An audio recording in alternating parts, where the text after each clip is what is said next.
할렐루야. 우리 앞뒤 좌우분들과 인사 나누겠습니다. 축복합니다. 3일 동안 잘 지내셨습니까?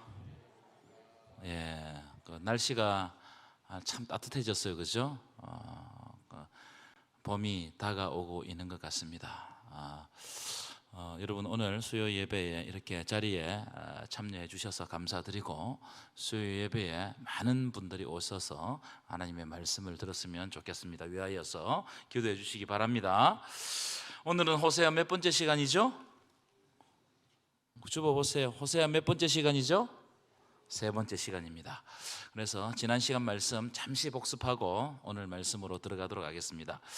지난 시간에는 이런 말씀을 드렸어요. 호세아가 엄나는 아내 고멜, 이름이 뭐라고요?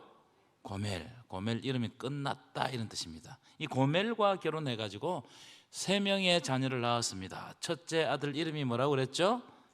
이스라엘, 잘 아시네요. 둘째는 딸은 누구라고 그랬죠?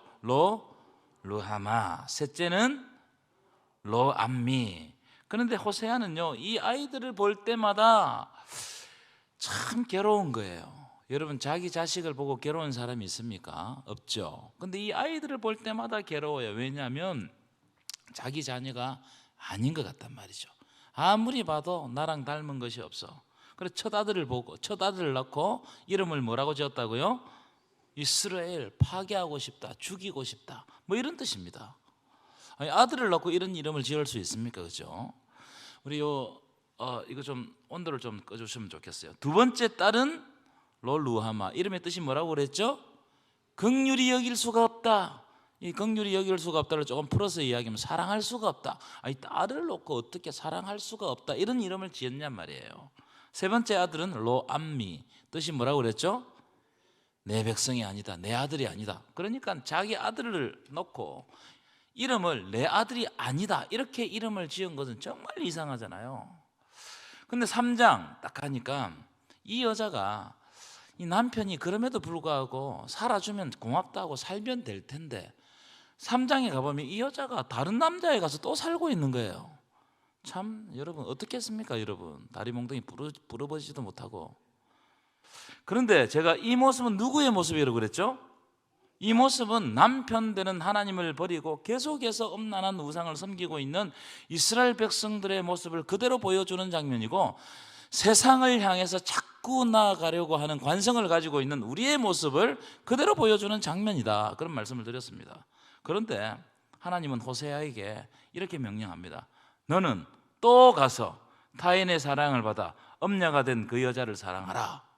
여기 보면 또라는 말이에요. 이 또라는 말은 이게 한 번, 두 번이 아니다, 이 말이에요. 이 여자가 또 가서 또 다른 남자에게 살고 있는데 그 여자를 다시 사랑해라. 여러분 같으면 사랑할 수 있겠어요, 없겠어요? 참 어렵습니다. 어떻게 사랑합니까? 그래서 호세아가 어쩔 수 없잖아요. 하나님의 명령이 오니까 명령대로 가서 은 30에 해당되는 값을 지불하고 그 아내를 되사옵니다. 자기 아내인데 남편이 값을 지불해서, 이게 말이 안 되는 상황입니다. 그런데 이것이 하나님이 우리를 구원하는 방식이라는 거예요. 우리가 원래 하나님의 자녀였는데 죄를 짓고 사탄에게 팔려가 버렸어요. 그러니까 하나님은 독생자 아들의 값을 지불하고 보혈의 피를 흘리고 그 값을 지불하고 죄에 빠진 우리를 다시 사오셔서 구원하셨다. 이것이 하나님의 구원의 방법이고 하나님의 사랑의 방법입니다. 믿으십니까? 우리가 그렇게 구원받았어요. 원래 하나님의 것이었는데 우리가 세상으로 향하는 우리들을 예수 그리스도의 피로 다시 사오는 겁니다. 여러분, 이런 사랑이 우리에게 임하고 있다는 사실을 믿으시고 하나님 안에 거하시기를 간절히 축원합니다. 자, 오늘은 호세아 4장에서 6장까지 보려고 그래요. 4장에서 6장까지. 여러분, 대부분의 예언서는 3가지 주제로 이루어져 있습니다. 3가지 주제로. 대부분의 예언서는 어떻게 이루어져 있느냐? 3가지 큰 주제가 있습니다. 그래서 첫째, 예언서는 죄를 지적합니다. 이스라엘 백성들이 죄를 지적해요. 이스라엘 백성들이 지금 현재 어떤 죄를 짓고 있는가, 이 죄를 지적하는데 상당 분량을 막 기록합니다. 아주 길게 기록해요. 두 번째, 죄의 지적과 함께 심판을 선포합니다. 심판 선포는 죄를 지적하자마자 함께 심판을 선포하는 겁니다. 만약 너희들이 계속해서 죄를 짓는다면 하나님께서 징계하시고 반드시 심판하시겠다, 심판을 선포하시는 겁니다. 역사 속에서 하나님께서 심판하시는데 다른 민족에게 지배를 받게 하거나 아니면 멸망당해 포로로 잡혀가게 할 것이다, 이걸 예언자들이 이야기한단 말이에요. 이 예언자들 주된 내용이 그래요. 니네들이 하나님께로 돌아오지 않으면 하나님 심판하시는데 다른 민족이 와서 너희를 지배하거나 아니면 너희들이 이 땅에서 벗어나 가지고 저 멀리 포로로 잡혀갈 것이다, 이걸 이제 예언하는 겁니다. 세 번째, 그러나 하나님이 백성들이 깨닫고 하나님께로 돌아오면 지금은 징계하실지라도 어떻게 하신다고요? 반드시 회복하게 하신다. 그래서 하나님께로 돌아오라, 하나님께로 돌아가자, 이 내용이 예언서의 주된 내용입니다. 거의 예언서는 이 내용을 벗어나지 않아요. 자, 호세아 3장부터 6장 먼저 보실 텐데 방금 제가 이 세 가지 말씀드린 구조가 그대로 들어있어요. 호세아 3장에서 6장까지는 그대로 한목 일목 요연하게 딱 보여주는 것 같습니다. 자, 그래서 오늘 세 가지 주제 가지고 여러분들과 말씀을 나누겠습니다. 첫 번째 보여주십시오. 예, 첫 번째 주제는 없고예요.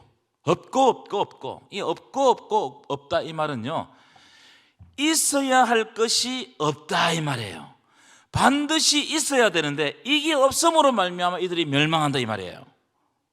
자, 4장 1절 볼까요? 4장 1절. 이스라엘 자손들아, 여호와의 말씀을 들으라. 여러분, 저는 이 말씀을 가장 유념해서 봐야 된다고 생각해요. 왜 이스라엘 백성들이 고통당하고 멸망당하느냐? 결론적으로 하나님의 말씀을 들어야 할 하나님의 백성들이 하나님의 말씀을 듣지 않기 때문에 멸망당하고 고통당한다, 이 말이에요. 이스라엘 자손들아, 여호와의 말씀을 들으라, 이 말은요, 히브리어로 쉐마 이스라엘. 여러분, 쉐마 이스라엘 어디서 많이 들어보셨죠? 쉐마 이스라엘, 신명기 6장에 보시면요, 이스라엘아 들으라, 너는 마음을 다하고 뜻을 다하고 힘을 다하여 내 하나님 여호와를 사랑하라, 이 말씀을 할 때 쉐마 이스라엘, 이 쉐마 이스라엘은 굉장히 중요한 내용입니다. 여러분, 하나님의 백성들은 하나님의 말씀을 듣고 순종할 때 사는 줄 믿습니다. 믿으십니까? 그러나 하나님의 백성들이 하나님의 말씀을 듣지 않고 순종하지 않으면 그때부터 그들의 삶에는 심각한 오류가 생기는 거예요. 왜 우리 삶에 오류가 생기느냐? 우리가 하나님의 말씀대로 안 살기 때문에 그래요. 여러분, 우리는요, 하늘 바라보고 사는 존재들입니다. 믿으세요? 이 땅에 살지만 이 땅 바라보고 사는 존재들이 아니고 하늘 바라보고 사는 존재들이기 때문에 하나님의 말씀에 민감한 존재들이에요. 오늘도 여러분들에게 들려주시는 하나님의 말씀이 여러분의 마음에 새겨주시기를 바랍니다. 그래서 이 땅에 살지만 이 땅에 속하지 않고 하늘에 속한 백성으로 살아가는 것이 바로 하나님의 말씀대로 사느냐 아니냐, 이것이 정해지는 겁니다. 만약 하나님의 말씀대로 살지 않으면 우리의 삶에 심각한 오류가 생긴다, 이 말이에요. 여러분, 왜 제가 첫 번째 시간 할 때 왜 예언서를 기록했다고 했습니까? 하나님의 백성들이 하나님의 말씀을 듣지도 않고 순종하지 않으니까 그것을 책망하기 위해서 기록된 책이, 성경이 바로 예언서다, 이 말이에요. 예언서가 많으면 많을수록, 예언서 분량이 많으면 많을수록 그들의 죄가 더 심각한 거예요. 그래서 하나님의 백성은요, 가장 첫 번째 하나님의 말씀을 듣는 것이 가장 중요합니다. 여러분, 오늘 이 시간이 복된 시간임을 믿으시기 바랍니다. 오늘 이 시간이 복된 시간이에요. 자, 4장 1절 계속 보십시오. 만약 하나님의 말씀을 듣지 않으면 없고의 역사가 일어난다는 거예요. 자, 그 다음 대목 보십시오. 여호와께서 이 땅 주민과 논쟁하시나니, 이 논쟁은 재판 용어입니다. 재판 용어. 기소하신다, 변론하신다, 이런 뜻입니다. 하나님이 이스라엘 백성들을 기소했다는 거예요. 기소했는데, 왜냐하면 자, 이 땅에는 뭐가, 하나님을 섬긴다고 하는 이스라엘 땅에는, 이 팔레스타인 땅에는 진실도 없고 인애도 없고 하나님을 아는 지식도 없어요. 하나님을 섬기는 백성들이 진리가 없어요. 진리를 따라 순종하지 않는 거예요. 하나님의 말씀에 순종하지 않는 거예요. 인애는 사랑이거든요. 이는 하나님의 사랑을, 진짜 하나님을 사랑하는 사람이 없는 거예요. 다 사랑하는 척만 해요. 사람들 앞에 내가 하나님을 사랑하는 척만 하는 거예요. 특별히 없는 게 뭐냐면은 오늘 4장에서부터 6장까지 하나님을 아는 지식이 없어요. 하나님을 아는 지식이. 여러분, 여기서 말하는 하나님의 아는 지식은요, 그냥 단순히 하나님이라는 정보를 이야기하는 게 아닙니다. 전능하신 하나님, 천지를 창조하신 하나님, 이런 우리가 외우고 있는 어떤 교리적인 내용을 아는 게 말하는 것이 아닙니다. 여기서 말하는 지식은요, 깊은 관계를 가질 때 생성되는 지식이에요. 여러분, 어떤 사람하고 깊은 관계를 가지면 우리가 알지 못했던 것을 알게 되죠. 예컨대 이런 겁니다. 어떤 사람에게 좋아하는 사람이 생겼어요. 그러면은 그 사람은 어떻게 합니까? 그 사람에 대해서 너무나 알고 싶은 거예요. 그래서 그 사람의 어떤 말을 하는지 자세히 들어보는 거예요. 한마디 한마디 할 때마다 그 사람의 말의 의미가 뭐냐? 저 사람이 이런 행동을 하는데, 야, 저 사람이 과연 저렇게 왜 행동을 했을까? 왜? 그 사람을 좋아하니까. 그래서 유심히 관찰하고 유심히 듣는 거예요. 그러고 난 다음에 열심히 관찰하고 열심히 알다 보니까 그 사람이 내 마음에 확 들어오니까, 아, 이제 결혼해야 되겠다. 여러분 다 그렇게 결혼하셨죠? 아, 심각하시네. 박무학 장로님, 그렇게 결혼했어요, 안 했어요? 예. 대답이 너무, 예. 우리 박재춘 장로님한테 물어보면 좀 더 대답을 잘 하실 것 같아요. 장로님, 어떻게 결혼하셨어요? 알겠습니다. 나중에 물어보겠습니다. 그런 것 같아요. 여러분, 왜 어떻게 하냐면, 결혼이라는 것이 어느 날 갑자기 할래? 할까? 이렇게 되는 게 아니잖아요. 그 사람의 말을 깊이 알아보고 그 사람이 하는 행동을 보고, 그리고 그 마음이 자꾸 쓰이는 거예요. 그러다 보니까 진짜 그 사람에 있는, 내면에 있는 뭔가를 딱 발견하는 순간, 아, 이 사람이랑 결혼해야 되겠다. 물릴 수가 없습니다, 지금은. 여러분, 이게 아는 지식이란 말이에요. 하나님을 깊이 아는 지식이 뭐냐면, 하나님의 말씀을 듣고 하나님과 관계를 깊이 가지면 그동안 알지 못했던 하나님의 은혜가 딱 발견되는 거예요. 이걸 하나님이 아는 지식이에요. 하나님을 아는 지식. 그냥 피상적으로 아는 게 아닙니다. 그런데 이스라엘 백성들은 하나님을 사모하는 마음이 전혀 없는 거예요. 전혀 없어요. 그러니까 있어야 할 것은 없고, 2절 보시면 없어야 될 것들이 가득 채워지는 거예요. 여러분, 있어야 될 것이 없으면 그 자리에 뭐가 채워지느냐?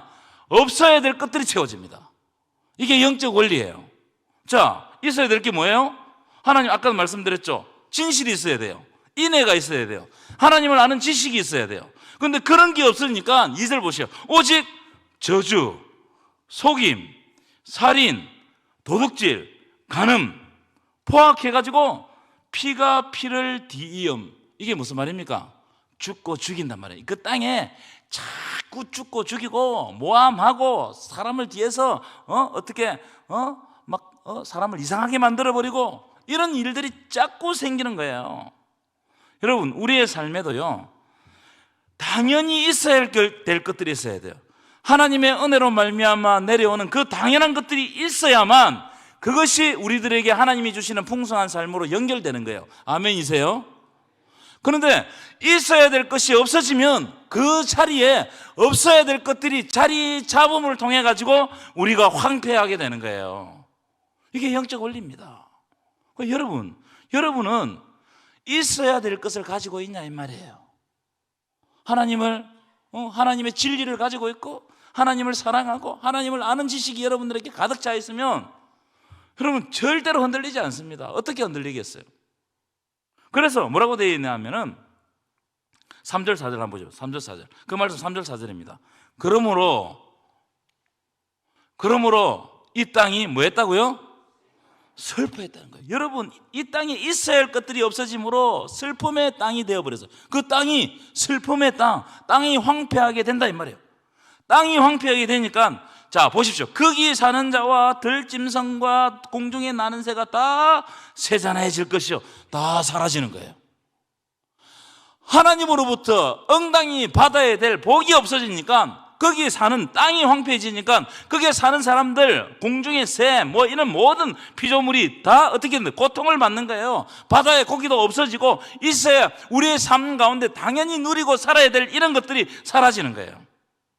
그래서 하나님이 뭐라고 말씀하십니까? 내 백성이 뭐가 없어 망한다고요? 내 백성이 하나님을 아는 지식이 없으면 망한다는 거예요. 지식이 없으면 망하는 거예요. 하나님을 깊이 아는, 하나님을 만나는, 하나님과 연합하는 이 지식이 없으면 우리는 망하는 거예요. 자, 그 다음 보십시오. 굉장히 무서운 말씀입니다. 내가 하나님을 아는 지식을 버렸으니 나도 어떻게 한다고요? 너를 버리겠다는 거예요. 그래서 네 제사장 안 돼도 된다는 거예요. 여러분, 이게 무서운 말씀 아니에요? 그 다음 보십시오. 내가 내 하나님의 율법 말씀을 잊었으니 나도 내 자녀들을 잊어버리라. 여러분, 하나님의 말씀을 알지 못하면요, 그 땅이 황폐하게 되고, 공산주의 보십시오. 여러분, 공산주의 어떻게 됩니까? 공산주의가 있었던 땅보다 다 황폐하게 됐어요. 땅이 황폐해지면 자연히 그곳에 사는 사람도 황폐해지고, 하나님을 떠나게 되면 하나님도 그들을 모른 채 하는 겁니다. 그래서 내 백성이 지식이 없음으로 망하는 거예요. 그러니까 여러분, 우리가 뭘 지키고 살아야 되는 거예요? 다른 것보다 하나님을 깊이 아는 지식 가운데, 하나님과 연합하는 그 지식 가운데, 하나님의 은혜 가운데 거하는 것이 너무나 중요해요. 여러분, 그런 은혜가 있기를 축원합니다. 무엇보다 하나님을 아는 깊은 지식. 그러면 하나님 위로해 주십니다. 우리의 삶을 인도해 가시는 거예요. 아멘이십니까? 자, 그런 의미를 가지고 참 7절 보십시오. 7절 참 재밌는 말씀입니다. 그들이 얼마나 어리석은지 번성할수록 내게 범죄한다는 거예요. 여러분, 이거 딱 우리 한국의 모습을 그대로 보여주는 것 같아요. 내가 조금 잘 산다고 생각하니까 하나님께 범죄하는 거예요. 하나님 말씀을 지키지 않는 거예요. 내 삶이 조금 나아졌다고 생각하면 하나님을 떠나버리는 거예요. 다른 데 세상에 막 얼마 관심이 많은지, 그래 예배 자리와 세상의 것들과 이걸 저울질하다가 결국은 하나님 앞에 못 오는 거예요. 번성할수록, 내가 좀 입에 풀칠할수록 내게 범죄하는도다. 하나님이 복을 못 주겠다 이 말이에요. 복 조금 줘놓으면 범죄해서 다른 데 돌아가고, 하나님이 주신 것을 가지고 우상숭배하는 데 써버리고 세상을 위해서 다 써버리니까 내가 너희들을 어떻게 번성하게 하겠느냐. 그래서 내가 그들의 영광을 변하여 뭐가 되게 한다고요? 욕이 되게 하겠다. 지금 네 손에 있는 게 있느냐? 그게 나중에 저주거리가 된다는 거예요. 여러분, 이 장면을 우리가 자세히 봐야 됩니다. 여러분, 우리는 참 영안이 어두워가지고 내 삶에 뭔가가 많아지고 내 손아귀에 뭔가를 쥐게 되면 하나님을 떠나려고 하는 관성이 있어요. 저도 그렇고 여러분들 다 마찬가지입니다. 여기 자유로울 수가 없어요. 그런데 하나님은 오늘 우리들에게 뭘 말씀하시냐면, 네 손에 그걸 뭘 갖고 있다고 네가 하나님을 떠나려고 하고 하나님과 연합하지 않으려고 하고 하나님을 아는 지식이 너에게 없으면 그것이 변해가지고 뭐가 된다고요? 저주거리가 되게 한다는 거예요. 그래서 내 손에 돈이 조금 있다고 그 믿고 까불다가 그 돈 때문에 어떻게 된다고요? 더 고통스러운 순간을 맞는다고요. 내 건강이 있다고 까불다가 그 건강 조금만 해치지면 어떻게 된다고요? 내가 어디 의지할 데가 없어요. 여러분, 내가 지금 가지고 있는 건요, 하나님 불어버리면 다 날아가 버립니다. 순식간에 날아가요. 그러나 내 손에 아무것도 없을지라도, 헤세드가 뭐라고 해요? 헤세드의 은혜. 그날 하나님께서 채워주시는 그 은혜만 있으면 내가 죽을 것 같지만 사는 거예요. 아멘이십니까? 이런 은혜가 여러분 삶 가운데 이루어지기를 간절히 축원합니다. 하루하루 하나님께서 주시는 은혜. 그래서 그 은혜 없으면 못 살고, 그 은혜 없으면 하늘 바라보고 참 답답한 마음으로, 사모하는 마음으로 기도하고, 그래서 막 그렇게 살아가는 사람은요, 절대로 하나님을 놓칠 수가 없어요. 그렇기 때문에 나에게 조금 부족한 거 있는 거, 나에게 고난이 있는 거, 내가 가지지 못한 거, 이런 것들 다 하나님을 바라보게 하고 하나님과 관계를 깊이 가지게 하는 도구일 수가 있어요. 약한 것 때문에 하나님을 바라보는 거예요. 내 아픈 것 때문에 하나님을 붙잡는 거예요. 아멘이십니까? 그게 사도 바울의 고백이단 말이에요. 나는 나의 약한 것을 자랑한다. 내가 내 몸에 사탄의 가시가 있단 말이에요. 이 사도에게 사탄의 가시가 있어요. 여러분, 얼마나 고통스럽겠습니까? 그 사탄의 가시가, 그 대부분의 성서학자들은 간질. 아니, 설교하다가 넘어간다 생각해 보세요. 여러분, 그런 사람 목회할 수 있겠습니까? 얼마나 부끄럽고 얼마나 마음이 아프겠어요. 그런데 하나님께, 이거는 지금 하나님이 아니지 않습니까? 내가 설교하고 사람들을 인도하다가 이렇게 넘어가면 사람들이 뭐라 하겠습니까? 그럴 때 내가 너를 자고하지 않기 위해서 내가 3번 구했지만 하나님 들어주지 않는단 말이에요.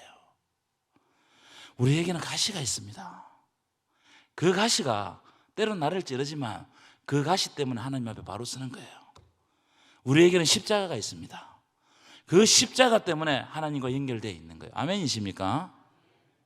중요한 영적 원리입니다.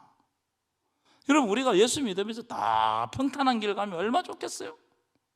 근데 평탄한 길 가고 삶이 펴지고 이런다고 내가 예수 잘 믿는 것이 절대로 아니에요. 그래서 9절 보십시오. 9절 한번 읽어보겠습니다. 시작. 내가 그들의 행실대로 벌하며 그들의 행위대로 갚겠다. 무서운 말씀입니다, 여러분. 이 말씀은 이런 말씀은요, 그 뭐 예레미야서에도 있고 이사야서도 있어요. 하나님이 이게 이제 하나님께서 경고하시는 말씀입니다. 돌아오지 않으면 내가 너희들이 했던 행위대로 갚아주겠다. 물론 하나님은 그 뒤에도 은혜를 주십니다만은 이런 경고의 말씀을 나의 말씀으로 받아들일 때 복된 말씀이 되는 거예요. 자, 그래서 두 번째, 그럼 이 두 번째 주제는 뭐냐? 그럼 왜 이스라엘 백성들이 이렇게 됐냔 말이에요. 왜 이스라엘 백성들이? 그건 다른 게 없어요. 마음을 빼앗겨 버려서 그래요. 마음을. 여러분, 마음이 없으면요, 없는 것이랑 마찬가지예요. 아무리 어떤 사람한테 가가지고 뭐 잘해주고 돈 주고 뭐 내가 너를 사랑한다 이렇게 이야기해도 마음이 없잖아요. 그거 아무것도 아니에요. 그거 나에게 있는 척해도 하나님 앞에 하나님 내가 믿음을 가졌습니다. 근데 그 속에 마음이 없으면 그 본질적으로 그 아무것도 아니에요. 마음이 있느냐? 마음이 어디로 향해 있느냐? 여러분, 이게 신앙의 성패를 좌우한단 말이에요. 자, 11절 볼까요? 11절 한번 읽어보겠습니다. 시작. 음행과 묵은 포도주와 새 포도주가 마음을 빼앗느니라. 마음을 빼앗아 가버렸어요. 자, 여러분, 음행, 묵은 포도주, 새 포도주 이걸 못 버리는 거예요. 이 쾌락을 이야기하는 겁니다. 이 세상 쾌락이 얼마나 즐거운지 여러분 그렇죠? 마음을 다 뺏어가. 마음을. 여러분, 핸드폰이 얼마나 즐거운지 마음을 다 뺏어가. 그래서 우리 다음 세대 예배 가보면요, 예배 시간에도 이걸 못 봐. 화장실에 가서도 저도 그래요, 여러분. 이걸 못 놓단 말이야. 이 마음이 다 뺏겨버렸어. 하나님을 향한 다른 데 마음을 뺏겨버리니까 12절 보시면 내 백성이 어디에 가서 묻는다고요? 참, 이런 어리석은 짓이 어디 있습니까? 전능하신 하나님, 살아계신 하나님, 영원하신 하나님이 우리를 만드셨고 우리에게 복을 주시는데 이 사람들이 마음을 뺏겨버리니까, 마음이 뺏기면 영안이 다칩니다. 마음이 하나님 앞에 안 향해 있으면요, 우리 영안이 다쳐요. 그러니까요, 어디가 나무한테 가서 묻고 돌한테 가서 묻고 인터넷 검색하기 빠르고 기도하지 않고 유튜브 보고, 여러분 그렇지 않아요? 아침 드라마에 빠져 있고. 내가 아침 드라마 보지 말란 말이 아니에요, 여러분. 그 막대기는 그들에게 고난. 이게 무슨 뜻일까요, 여러분? 막대기 나무 꽂아놓고 점친단 말이에요. 여러분, 옛날에 무당 굿하는 거 봤어요? 대나무 꽂아놓고 하는 거 봤어요? 뭐냐면은 그 나무 흔들리는 걸 보고 점치는 거예요. 막대기 꽂아놓고 점친단 말이에요. 그런 어리석은 짓을 한단 말이에요. 왜냐하면 마음이 뺏겨버리니까 영안이 다치고. 그 다음 보시면 이는 그들이 음란한 마음에 미혹되어 하나님을 버리고 음행하였음이니라. 하나님이 안 보이는 거예요. 여러분, 썬데이 크리스찬 단지 주일에 교회만 올 뿐 마음이 하나님께로 향하여 있지 않는 사람들이 너무 많습니다. 너무 많아요. 그래서 14절 읽어보겠습니다. 시작. 깨닫지 못하는 백성은 망하리라. 하나님 이런 말씀하시는, 너희들이 깨닫지 못하느냐? 그럼 망한다는 거예요. 여러분, 이 시간에 이 말씀이 여러분의 마음을 두드리시기를 축원합니다. 깨달는 놀라운 역사가 일어나기를 축원합니다. 15절 보십시오. 15절. 이게 무슨 말이냐면, 너희는 길갈로 가지 말며 베다웬으로 올라가지 말며 여호와의 사심을 두고 맹세하지 말라. 이 무슨 말일까요? 벳아웬은 베델을 말합니다. 베델. 이 길갈과 베델은요, 믿음의 조상들이 하나님과 약속했던 장소입니다. 여러분, 베델은 어디입니까? 야곱이 그 광야에서 아무도 없는 데서 하나님께서 그를 만나 주시고 사닥다리를 내려주셨던 곳이 베델이에요. 길갈은 이스라엘 백성들이 가나안 땅에 들어가기 전에 유월절을 지키고 할례를 행했던 곳이 길갈입니다. 그러니까 하나님과의 이 약속이 있는 장소단 말이에요.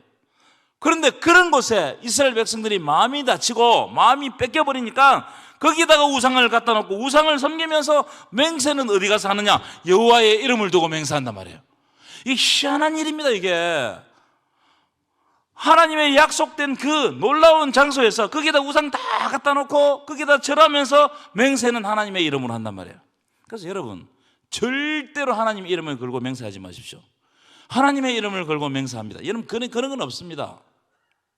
내가 연약하고 죄인이기 때문에 내가 그 맹세를 지킬 수 없을 수 있어요. 그렇기 때문에 그렇게 되면 하나님의 이름이 망령되이 일컬음을 받는 거예요, 여러분. 5장 1절도 마찬가지예요. 이 미스바 다월도 마찬가지예요. 하나님과 약속이 있었던 장소, 미스바 각성, 사무엘의 각성 운동이 있었던 장소잖아요. 그런데 거기에 미스바가 올무가 되고 다볼은 거물이 되었어요. 하나님을 섬기던 그 놀라운 장소들이 이제는 다 올무가 되어버린 거예요. 왜 그렇게 만드나? 여러분, 우리도 마찬가지입니다. 여러분, 이런 장소는요, 특정한 장소로 생각하시죠? 아니요. 우리가 가는 곳, 우리가 있는 곳, 내가 머무는 곳, 그 자리에 다 하나님이 계시는 줄 믿습니다. 그런데 거기에서 하나님을 향한 마음을 뺏겨버리면 그 자리가 우상의 자리가 되어버린다 이 말이에요. 이게. 그래서 세 번째, 마지막입니다. 세 번째, 여호와를 어떻게 알자고요? 힘써 알자. 여호와를 알자, 힘써 알자. 이제 아는 거에 대해서는 제가 앞에 여호와를 알자 이 말은 제가 말씀을 드렸죠, 그죠? 여러분, 아는 것은 그냥 피상적으로 아는 것이 아니고 깊은 만남을 통해 가지고 하나님을 탁 발견하는 거예요. 하나님을 경험하는 겁니다. 하나님을 깊이 알고 그분께 가까이 나아갈 때 내가 무엇을 해야 되는지 알아요. 내가 어떻게 살아야 되는지 알아요. 내 사명이 뭔지를 압니다. 하나님을 만나지 않으면 내가 무엇을 해야 되는지, 내가 누구인지, 내가 어떻게 살아야 되는지 몰라요. 하나님을 만날 때 알게 되는 거예요. 믿으십니까? 그래서 여러분은 지금 이 시대에 뭘 하고 있습니까? 그건 뭐냐면은 내가 그걸 모르겠는데요. 그 말은 내가 지금 하나님을 경험하지 못하고 있는 거예요. 은혜를 받지 못하고 있는 거예요. 은혜가 임하면 나는 이 시대에 내가 지금 뭘 해야 되느냐, 어떻게 살아야 되느냐, 나는 누구냐, 내 사명은 뭐냐, 이게 확실해지는 겁니다. 5장 4절 보시고, 5장 4절 재밌는 이야기예요. 그들의 행위가 그들로 자기 하나님에게로 돌아가지 못하게 하는 이유가 되었다는 거예요. 그들의 행위가, 그들이 무슨 일을 했어. 그런데 그 행위 때문에 하나님께로 못 돌아가는 거예요. 여러분, 그럴 때가 많습니다. 여러분, 그런 사람들이 많단 말이에요. 그게 뭐냐면은 이런 음란한 마음이, 온갖 세상 마음이, 쾌락적인 마음이 그 속에서 역사하기 때문에, 그 속에서 작동하기 때문에 여호와를 알지 못하는 까닭이 되어버리는 거예요. 하나님을 만나는데 방해하는 거예요. 그래서 여러분, 내려놔야 돼요. 여러분이 즐거워하는 것을 일단 내려놔야 돼요. 내가 그걸 포기할 수 있는가? 자기를 부인할 수 있는가? 여러분은 여러분 자신을 부인할 수 있습니까? 참으로 어려운 일이죠. 근데 그걸 내려놓을 때 어떻게 된다고요? 하나님을 알 수 있는 거예요. 여러분, 그래서 마음을 잘 다스리시기 바랍니다. 그렇기 때문에 기도가 필요해요. 마음을 다스리기가 힘듭니다. 마음을 옥토로 만들기가 너무 힘들어요. 마음이 강팍해지면 하나님을 알지 못하고 하나님의 말씀이 안 들리는 거예요. 마음을 잘 부드럽게 만드는, 여러분, 말씀의 씨는 부드러운 땅에서 자라는 거예요. 그래서 마태복음 13장에 그 이야기를, 씨 뿌린 자의 비유, 씨를 뿌렸어요. 어떤 사람은 가시밭에, 돌밭에 뿌렸어요. 그게 싹이 납니까? 나긴 나죠. 나긴 나지만 어떻게 되죠? 자라지 못해요. 왜? 그 밭이 안 좋단 말이에요. 밭이. 근데 마음이 부드러우면 어떻게 돼요? 마음이 부드러우면 자라나는 거예요. 그래서 그 이르네 30배, 60배, 100배의 결실을 맺었더라. 아멘이십니까? 작은 말씀이라도 마음이 부드러우면, 마음이 하나님의 배로 딱 가 있으면 그 말씀이 안에서 작동하는 거예요. 이 말씀이었구나. 그러면서 그 말씀이 나의 마음에 감동을 주고 감격을 주고 내가 하나님을 떠나지 못하게 만들고 그럼에도 불구하고 하나님께 무릎 꿇게 만들고 그래서 다시 하나님의 은혜가 뭔지를 체험되게 하는 거예요. 이게 놀라운 일입니다, 여러분. 이게 영적 원리단 말이에요. 자, 13절은 여러분들이 보시고요. 이런 내용입니다. 쉬워요. 이거는 뭐냐면은 대략적인 내용이 이런 겁니다. 하나님의 백성들이 하나님을 의지하지 않고 자꾸 세상의 힘 가진 아수르를 의지하는 거예요. 아수르를. 하나님의 백성들의 어려움이 생겨서 내가 뭐 때문에 이게 어려움이 생기는지를 알면 그걸 가지고 내 문제를 가지고 누구한테 가야 돼요? 하나님한테 가야 돼요. 하나님의 백성들은 하나님을 섬기기 때문에. 근데 내 문제를 가지고 어디를 갔냐면 아수르에게 가는 거예요. 온갖 세상적인 생각을 하는 거예요. 그런데 그다음 보십시오. 그런데 그가 능히 너희를 고치지 못하겠고, 아수르는 이스라엘 백성을 못 고쳐요. 너희의 상처를 낫게 하지 못하리라. 아수르는 내 상처를 낫게 하지 못하는 거예요. 내 문제를 해결할 수가 없어요. 오직 전능하신 하나님이 내 문제를 해결해 주시는 줄 믿습니다. 이야기를 하고 있는 거예요, 여러분. 그래서 여러분 이제 마지막 보십시오. 6장 1절 읽어보겠습니다. 시작. 오라 우리가 여호와께로 돌아가자. 여호와께서 우리를 찢으셨으나 도로 낫게 하실 것이요 우리를 치셨으나 싸매어 주실 것임이라. 여러분 이 말씀은 전체 예언서의 주제라고 해도 과언이 아닙니다.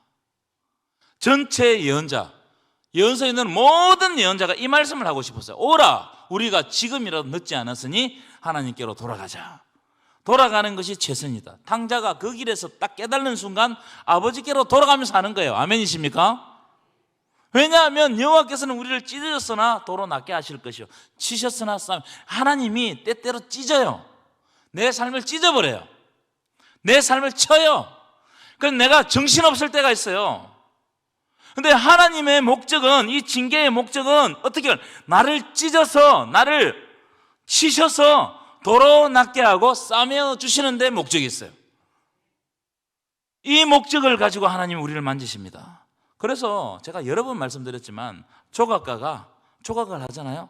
조각을 당하는 그 돌 입장에는 굉장히 아픕니다. 내가 어떤 모습으로 변할지 몰라. 그런데 계속 깎는 거예요. 계속 깎는 거야. 그런데 그 깎여가는 그때는 내가 어떤 모습으로 변할지 몰라요. 그런데 조금 있으면 이 모습을 위해서 이 사람이, 이분이, 조각가가 이렇게 했구나. 그때 알게 되는 거예요. 나는 몰라요. 나는 몰라. 아무리 해도 모르겠어. 왜 이런 일이 나에게 생기는데, 왜 내가 찢어지는지, 내가 왜 맞는지 몰라요. 그런데 결국 보면 하나님께서 더 좋은 도로 낫게 하실 것이고 싸매어 주셔가지고 이 징계의 목적이 징계에 있는 것이 아니고 회복에 있다 이 말이에요. 여러분 이런 놀라운 역사가 여러분 삶에도 일어나기를 간절히 축원합니다. 때때로 찢어집니다. 때때로 이해할 수 없는 일들이 막 발생해요. 근데 하나님 그 일을 통해 가지고 어떻게 한다고요? 하나님의 빛을 쫙 비춰버리는 거예요. 그러니까 사람들이 그 조각을 보고 이야. 근데 조각 당한 입장에서는 잘 몰라요. 자, 그래서 2절 보시면 한번 읽어봅시다. 시작. 여호와께서 이틀 후에 우리를 살리시며 셋째 날에 우리를 일으키시리니 우리가 그의 앞에서 살리라. 자, 여호와의 목적이 뭐예요? 살리고 일으키고 살리는 데 있어요. 분명히 이 부분은 예수 그리스도의 부활을 의미하는 말씀이잖아요. 그죠? 그러니까 우리를 살리는 데 하나님의 목적이 있어요. 우리 죽는 것 같죠? 삽니다. 아멘도 안 하시네. 우리가 죽을 것 같죠? 삽니다. 그렇습니다. 우리가 엎드러져 가지고 막 부서질 것 같죠? 아니요. 하나님 이렇게 세워주십니다. 하나님을 깊이 할 때, 하나님을 깊이 할 때. 그래서 오늘 본문의 주제 말씀이 딱 나오는 거예요. 6장 3절 읽어보겠습니다. 시작. 그러므로 우리가 여호와를 알자. 힘써 여호와를 알자. 그의 나타나심은 새벽빛같이 어김없나니 비와 같이 땅을 적시는 늦은 비와 같이 우리에게 임하시리라 하니라. 자, 우리가 여호와를 알자. 이 호세아가 정말 눈물 호소하는 거예요. 여호와를 알자. 힘써 알자. 여러분 이 호세아의 이 절규가 들려요? 호세아가 지금 고멜이라 살잖아. 도저히 이해할 수가 없는 거야. 이 여자는 데리고 사니까 여러분 얼마나 속이 상하고 얼마나 마음이 아프겠어요. 그런데 호세아가 백성들에게 여호와를 알자, 힘써 알자. 그 다음에 딱 보십시오. 그의 나타나심, 하나님의 나타나심은 새벽빛같이 어떻다고요? 어김이 없다는 거예요. 이야, 이게 새벽이 오기까지 시간이 길잖아요. 하나님이 나를 버리셨나 보다. 나에게 은혜가 없는가 보다. 나에게 왜 이런 일이 생기나. 그런데 새벽빛이 딱 뜨듯이 어김없이 하나님의 약속이 이루어지는 거예요. 비와 같이 땅을 적시는 늦은 비. 늦은 비라는 것은 늦게 내리는 비예요. 이 늦은 비가 와야 땅에 파종을 하는 겁니다. 늦은 비를 기다리는 이 농부의 마음에 애가 탑니다. 조금이라도 시기를 놓치면 이 파종을 못해요. 그런데 그걸 걱정하고 그걸 기다리는 애타는 마음, 농부의 마음 정말 애가 탑니다. 그런데 어김없이 하나님이 그 시간 되면 늦은 비를 주시는 거예요. 믿으십니까? 이게 하나님의 은혜를 사모하는 사람입니다. 하나님 반드시 주실 줄 믿습니다. 우리 입장에서는요, 이게 왜 이렇지? 왜 안 이루어지지? 왜 나에게는 이런 일이 생기지? 그런데 어김없어요. 이 일을 통해서, 이거 지금 늦은 것 같지만 이 응답을 통해서 하나님은 더 큰 것을 예비해 가시는 거예요. 믿음의 조상들 보십시오. 아브라함 보세요. 14년간 여러분 아브라함이 그 아들 없이 겪었던 그 수모, 그 불안함 아세요? 그런데 하나님의 때에 어김없이 이삭을 주시는 거예요. 그리고 이삭의 이름이 뭐예요? 기쁨이다, 기쁨. 이삭을 보니까 너무 웃음밖에 안 나. 왜냐하면 내가 그동안 믿음 없이 의심하고 했던 이 장면들이 싹 떠올라지면서 이삭을 보면서 너무나 기쁘게 되는. 그래서 여러분, 이삭은요 아브라함이 생각하지 않는 열매예요. 14년 동안. 자, 6장 6절. 이거는 참 우리가 귀담아 들어야 될 말씀입니다. 한번 읽겠습니다. 시작. 나는 인애를 원하고 제사를 원하지 아니하며 번제보다 하나님을 아는 것을 원하노라. 이 하나님이 우리에게 뭐라고 말씀하시냐면, 나는 너희들이 나를 사랑하는 걸 원한다는 거예요. 나는 너희들이 막 제사 지내고 큰 부엉이 하고 이런 것보다 진짜 네가 나를 사랑하는 걸 더 원한다는 거예요. 나를 깊이 아는 걸 원한다는 거예요. 그냥 주일날 와가 종교적인 예배 한번 드리고 내가 할 것 다 했구나 이런 거 안 원한다는 거예요. 제가 이 말씀을 묵상하다가 찾은 말씀이 여러분 너무 잘 미가서에 보면 내가 읽어드릴게요. 내가 무엇을 가지고 하나님 앞에 나아가면 높으신 하나님께 경배할까? 내가 번제물로 1년 된 송아지를 가지고 하나님 앞에 나아갈까? 그 다음에 여호와께서 천천의 순양이나 만만의 강물 같은 기름을 기뻐하실까? 막 좋은 재물을 가져갈까? 내 허물을 위한 내 마다들을, 내 영혼의 죄를 말미암아 내 몸의 열매를 내 몸을 태워서 드릴까? 그때 하나님은 뭐라고 말씀하시냐? 사람아, 주께서 선한 것이 내게 무엇임을 보이셨나니 여호와께 내게 구하는 것은 오직 정의를 행하며 인자를 사랑하며 겸손하게 내 하나님과 함께 행하는 것이 아니냐. 아멘이십니까? 하나님은 나와 함께 행하시기를 원하시는 거예요. 이걸 원하시는 거예요. 그래서 오늘 주일 예배 들었으니까 내 의무 다 했다 이런 거 아닙니다. 내가 헌금했으니까 내가 할 만큼 했지 이런 게 아니에요. 진짜 네 마음이 어디가 있냐? 진짜 하나님 사랑하냐? 하나님과 동행하고 있냐? 어려운 순간에도 하나님과 동행하고 있냐? 이걸 질문하시는 거예요. 이 질문에 우리가 대답을 해야 돼. 호세아서는 바로 이런 겁니다. 자기가 고멜이라는 여러분 시대에 이런 여자가 있겠습니까? 이런 여자를 살면서 하나님의 마음을 이해하는데 하나님이 뭐라냐면은 고멜 같은 너와도 내가 너와 동행하고 싶다. 하나님의 마음, 이 마음이에요. 이 마음을 호세아에게 탁 보여주는 거예요. 그래서 예배 한 번 드렸다고 끝나는 게 아니다. 진짜 사랑해라. 진짜 사랑하면 하나님께서 너의 길을 열어주신다. 아멘이시죠? 이런 놀라운 역사가 여러분 삶 가운데 일어나기를 간절히 축원합니다.